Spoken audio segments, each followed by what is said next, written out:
Baik, terima kasih Mas Moderator atas waktunya. Perkenalkan, nama saya Indra Setiawan. Saya akan menjelaskan poin B, yaitu prinsip pengembangan silabus. Dalam pengembangan silabus perlu dipertimbangkan beberapa prinsip. Prinsip tersebut merupakan sebuah kaidah dalam proses pembelajaran agar mempermudahkan seorang guru untuk melakukan pembelajaran bersama murid nantinya. Terdapat beberapa prinsip yang dijadikan dasar dalam pengembangan silabus. Yang pertama yaitu tentunya ilmiah. Nah, ilmiah itu adalah jadi keseluruhan materi dan kegiatan yang menjadi muatan dalam silabus harus benar dan dapat dipertanggungjawabkan secara keilmuan. Jadi dalam pembuatan silabus ini kita harus mengacu dengan ilmiah, yaitu dapat dipertanggungjawabkan secara keilmuannya. Selanjutnya yang kedua yaitu relevan. Nah, relevan ini maksudnya bagaimana? Maksudnya cakupan kedalaman daripada urutan penyajian materi dalam silabus itu harus sesuai dengan tingkat perkembangan fisik, intelektual, sosial, emosional, dan juga spiritual peserta didik. Nah, maksudnya bagaimana? Maksudnya relevan itu guru harus bisa menyesuaikan tingkat perkembangan intelektual dari siswa tersebut. Misalnya untuk SD harus tingkat yang lebih rendah, begitu pula dengan SMP harus tingkat lebih sedang, dan SMA tentunya tingkatannya ya agak lebih sulit lah, seperti itu. Yang ketiga yaitu sistematis. Nah, maksudnya bagaimana sistematis ini? Sistematis adalah komponen dalam silabus itu harus mempunyai hubungan secara fungsional dalam mencapai sebuah kompetensi. Jadi maksudnya sistematis bagaimana? Maksudnya sistematis komponen-komponen yang ada di dalam silabus itu harus mempunyai hubungan antar komponen tersebut agar dapat mencapai kompetensi yang diinginkan oleh guru. Selanjutnya yang keempat yaitu konsistensi. Konsistensi maksudnya bagaimana? Konsistensi adalah adanya hubungan yang konsisten, baik taat saat ajakan antara kompetensi dasar, indikator, materi pokok yang menjadi pembelajaran, dan juga kegiatan pembelajaran, sumber belajar, dan sistem penilaian.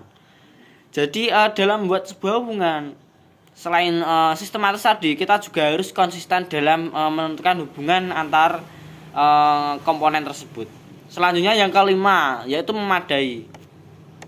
Maksudnya memadai bagaimana? Cakupan materi pokok, indikator, kegiatan pembelajaran, sumber belajar, dan sistem penilaian ini cukup untuk menunjang pencapaian kompetensi dasar.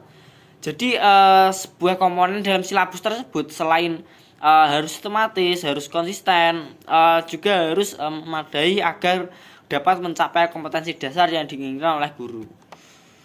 Selanjutnya yang keenam.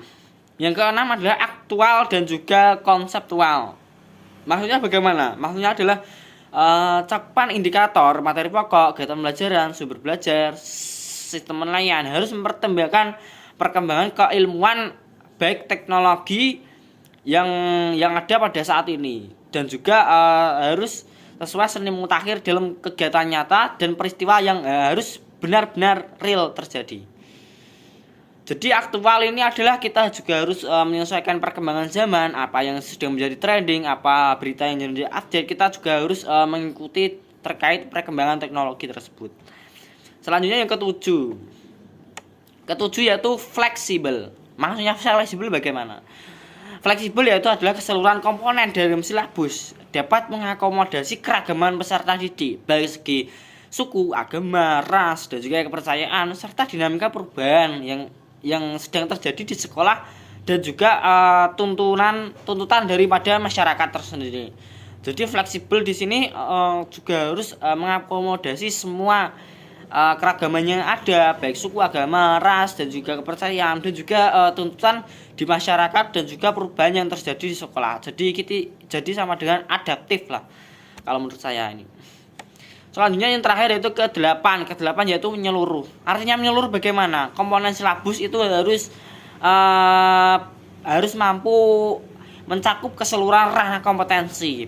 Yang pertama yaitu kognitif, afektif, dan juga psikomotorik.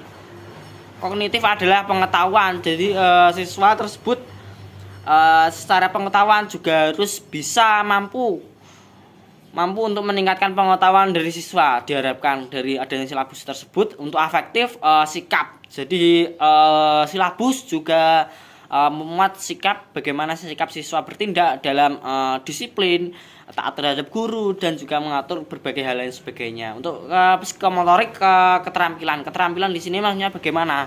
Keterampilan yaitu keterampilan yang dimiliki oleh siswa untuk menunjang kegiatan pembelajaran, yaitu kognitif dan juga afektif tadi. Mungkin cukup sekian dari saya. Untuk waktu dan tempat saya kembalikan kepada Mas Moderator. Terima kasih.